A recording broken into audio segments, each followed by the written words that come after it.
Whew. Mm. Whew.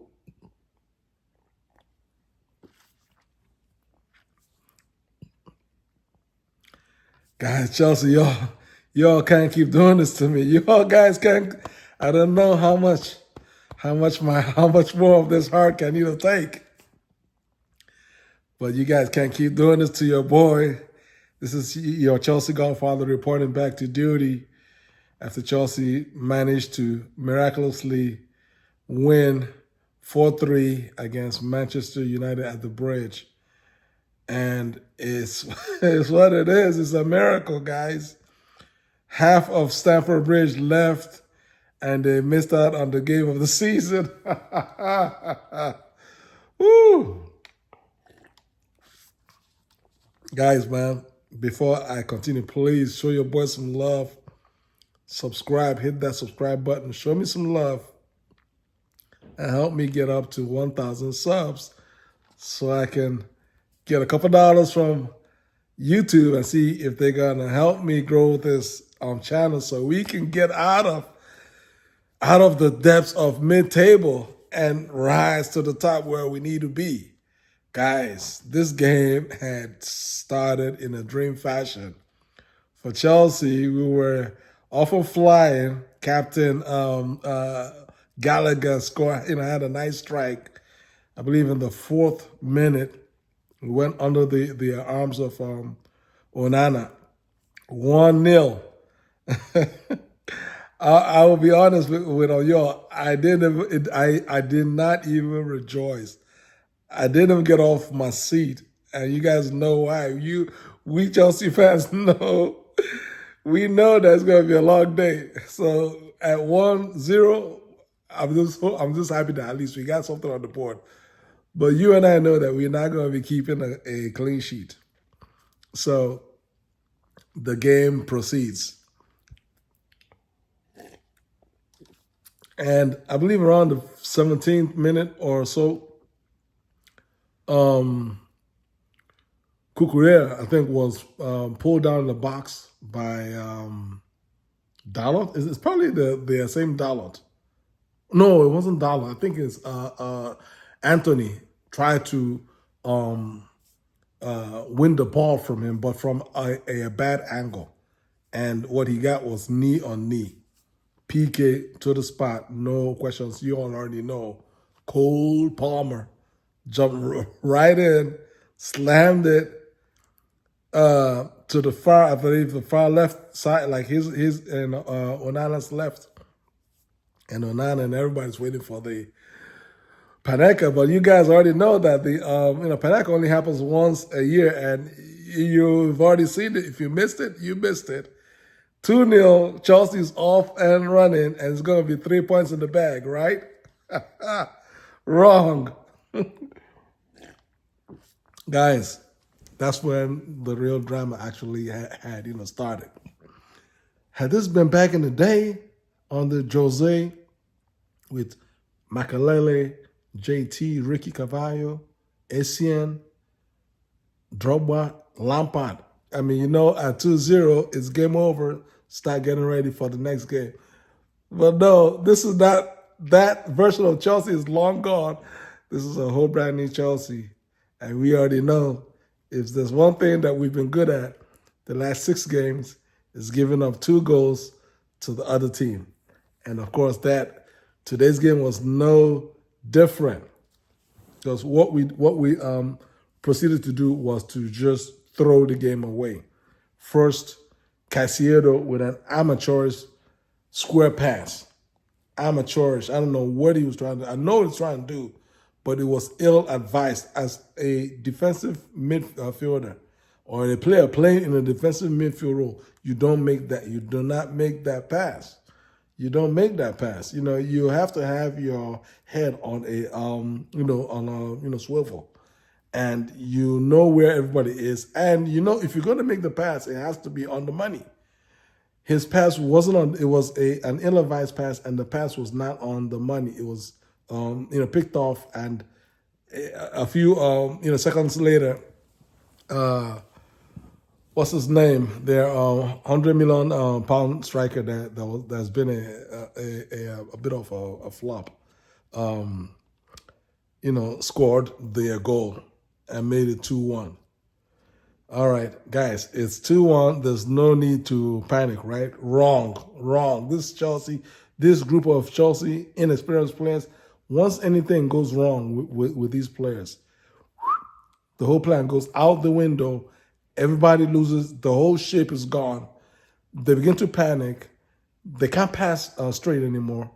Gusto leaves his position. He overlap from London to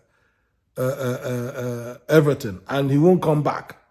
He'll overlap and leave his spot, and it will seem as if we're playing with three men at the back, when in fact Gusto is just out of the play. Pretty much the entire, since after we gave up that first goal, Gusto lost his head, and in fact that's what actually led to the second goal, because the second goal would look like it was Kukurea was missing in action, but he wasn't missing in action. He actually had to go across to try and cover right back, because Malagusto was nowhere to be found. And when he went to right back, and he had covered the right back, but nobody covered the left back. And what that did is it left Badashil in the back post having to mark two players, and you can't mark two players on their cross. And that left Bruno Fernandes open, and he scored a brilliant open header. Sweet finish, 2-2. And we guys already know, okay, this is now the Chelsea that we know and love this season, that has been trapped in between 10th and 12th place all season. So let's be honest, nobody is surprised at this point in time. So that's how the game goes entering the half. So but prior to entering the half, Gallagher really had a chance. He really should have squared the ball to Mudryk, but he had tried to go for Glory. Fair play to him, he hit the bar, but that was a tight angle. What we needed to do was to be smart, pass the ball to Mudryk, and Mudryk probably would have scored. Would have been 3-2. I don't know if it would have made any difference, but at least we probably would have been up at halftime. But when it was 2-2 at halftime, we came out in the second half, and credit to the boys, they came out in the second half, they were flying. Boys were flying. They played like they meant business, but we did not really threaten Onana. And it was only a matter of time, because you only know that this Man U team is built for counter. That's the only thing that they want to do, is to counter attack. And counter-attack is what they did, and that was led to the third goal. It was two players at fault. At first, is Gusto. Gusto was, behind the play. He's always late on covering his man. And his man was Garnacho. That's the man he should have picked up. And he was way behind it. He was late on the play. And because he was late on the play, and the cross from Anthony was pinpoint accurate, that basically is what left Petrovic with a decision to make. Either stay on your line or you come out. You guys already know rule of thumbs for a goalie. If you're going to come out, make sure you get something on the ball. You have to. If you're not sure you're going to get something on the ball, stay on your line. And that's where I fault Petrovic, because clearly he got nothing on the ball. Right? He got nothing on the ball. You got nothing on the ball, you're partly at fault. Petrovic, you're partly at fault for the first goal, because you got nothing for the third goal, because you had you stayed on your line, who knows, maybe Garnacho still tries to score with his header, and at least you're on your line, and you probably have a better chance of making the save, right? So, but you came out, you got nothing on the ball, it was an easy goal, and and I think at that point in time, Pochettino had seen enough of Gusto and replaced him with Alfie Gilchrist. And if you guys notice, Alfie Gilchrist is more disciplined as a defender. He's not gonna, you're gonna lose a little bit. You're gonna lose a player bombing up, right? But you're gonna maintain more of your defensive shape in the back, and that's what Alfie gave us. And I won't be surprised to see a little more of Alfie, because Gusto, he's so gung-ho. He wants to attack. He wants to dribble. He wants to score, cross the ball, have an assist, do everything. Everything but do your number one job, which is to defend, which is to be disciplined, which is to keep the play in front of you. You have to be smart. And so I'm not saying bench Gusto. I'm saying that, Pochettino needs to have a word with him, because he needs a lot of things to learn. And so at that point it's 3-2, and of course 5 minutes to go. That's when Eric Ten Hag feels like it's safe enough to bring out our Judas Mason Mount wearing a red shirt as opposed to this blue shirt, traitor. So he brings him out thinking that, okay, half of Stamford Bridge has left, so there will be little booing. No, the fans booed Mason Mount as he was on the sign before they even called the name. Were booing already. Every touch they booed him. Mason Mount even had the guts to even try and fight Enzo in the field. Try and fight a guy, a blue-shirted Chelsea player, a club that you grew up with, grew in through our own system, and you left because you wanted more money. Well, karma is you all know what. So what happened was, Nani came off the bench.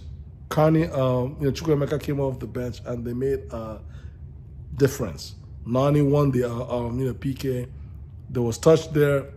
Of course, some people are gonna say it's soft. It's not soft. We don't care. Once you got the picture, once you got the PK, you already know that Cole Palmer is gonna step up and bang in his 15th goal of the season with a PK. And credit to Palmer, he did not even celebrate the PK. He picked up the ball and centered the ball because we want to win the game, and that's what happened on the corner kick play. There was a quick corner from Enzo to Palmer, and as fate would have it, Mason Mount was supposed to mark Palmer on that play, but he fell asleep on the job. Palmer had the open look at goal. And as they say, if you don't buy a ticket, you can't win the lottery. And so that's why sometimes you just have to shoot on target. You never know what's going to happen. And what happened was, it struck off McTominay. It was on target. A massive big deflection off McTominay and into the Man U net. And that was game over.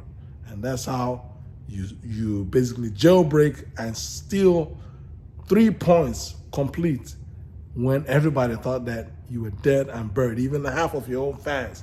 And shame on those Chelsea fans that left the stadium before the game was over. We had 8 minutes of injury time, and fans left before injury time, and they missed out on. We have to support our team. You cannot quit on your team. If you quit, who is going to support them? So all around, I mean, everybody needs to rally. I've been saying this. This is not the time to be looking for scapegoats. Drogba and Lampard, and that's 20 years ago, is gone. We finished drinking the champagne. We finished drinking the champagne of two Champions Leagues and a whole bunch of leagues and FA Cups, and also this is a whole brand new deal. We need to get back on track.